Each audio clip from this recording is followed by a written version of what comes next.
Қайырлы күн, менің каналыма қош келдіңіз. Барлық адам ұзақ өмір сүргісі келеді, бірақ бәрі бірдей тән саулығына жіті көңіл бөле бермейді. Ал өмір сүру жасын ұзартудың бірден-бір кепілі деннің саулығы екені баршаға аян. Ғалымдардың пайымынша, адамның денсаулығы, түр-келбеті мен өмір сүру ұзақтығы 10% денсаулық сақтау саласына, 20% генетикаға, 20% экология мен қоршаған ортаға, 50-60% өмір сүру салтына байланысты. Осы тұжырымнан ақ деніміздің саулығы 60% өз қолымызда екенін аңғаруға болады. Ұзақ ғұмыр кешудің, үнемі жас көрінудің ең басты қағидасы салауатты өмір салтын ұстану. Бұл дегеніміз дұрыс тамақтану, зиянды әдеттерден арылу, қимыл қозғалыста жүру, күйзеліске түспеу және де дұрыс ұйқы. Осының бәрін шама келгенше қатар алып жүрген абзал. Себебі салауатты өмір салты бір тұтас кешенді жүйе. Дұрыс тамақтану. Әр адамның организміне қажетті ақуыз, көмірсу, майлардың тәуліктік нормасы болады.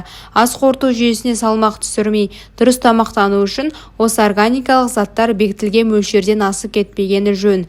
Азық-түлік таңдағанда дәрумендер мен минералдарға бай өнімдерге басымдық беру қажет.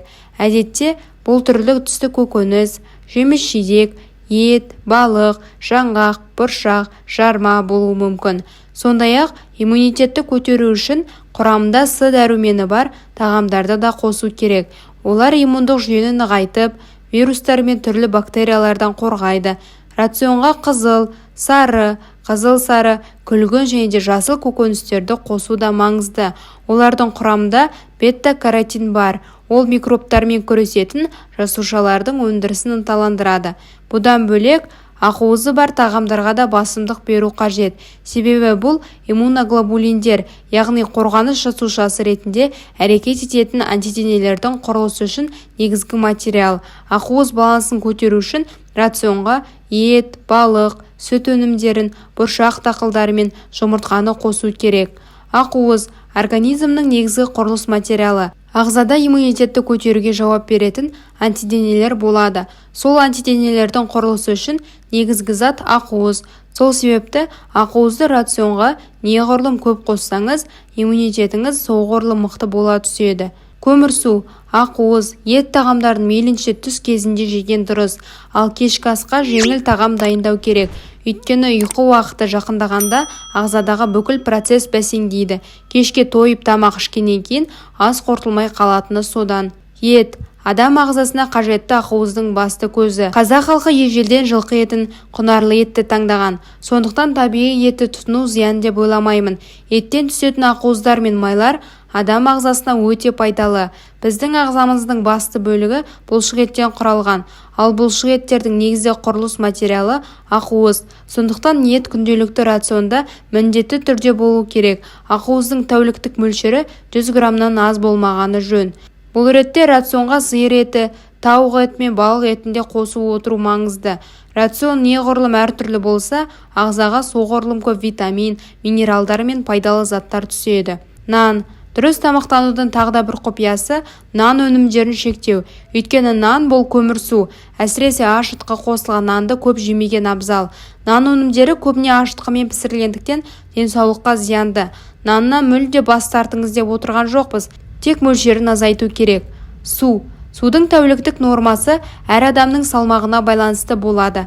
Адам ағзасының басым бөлігі судан тұрғандықтан су қалыпты мөлшерде ағзаға түсіп отыруы қажет. Себебі организмдегі бүкіл процеске судың қатысы бар. Таңертең ұйқыдан оянғаннан кейін міндетті түрде 1 стақан су ішу керек. Осылайша түске дейін судың бір күндік нормасының көбін тұтынған абзал.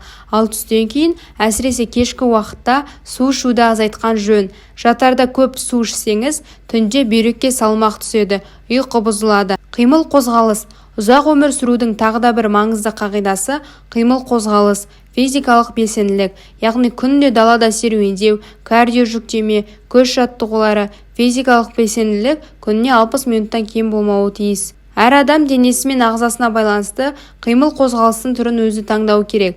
Мысалы, кейбір адамдар үшін жаяу жүру физикалық белсенділік болып саналса, енді бірі жүгіруді таңдайды. Тіпті лифтінің орнына жоғары қабатқа баспалдақпен көтерілудің өзі қимыл қозғалысқа жатады.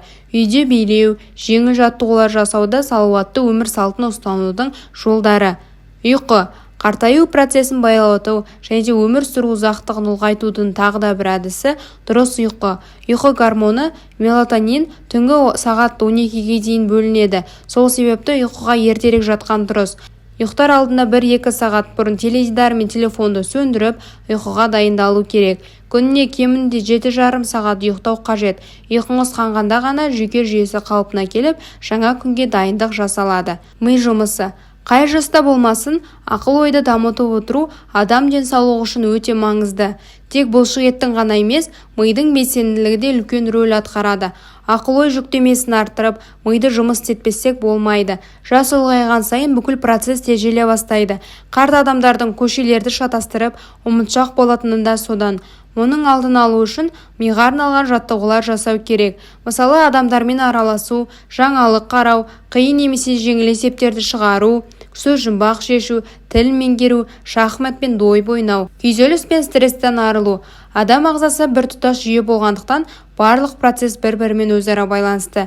Біз қуансақ та, күлсек те, жыласақ та, күйінсек те, ренжісек те, сигнал ең алдымен миға барады. Біз бәрін ми арқылы қабылдаймыз.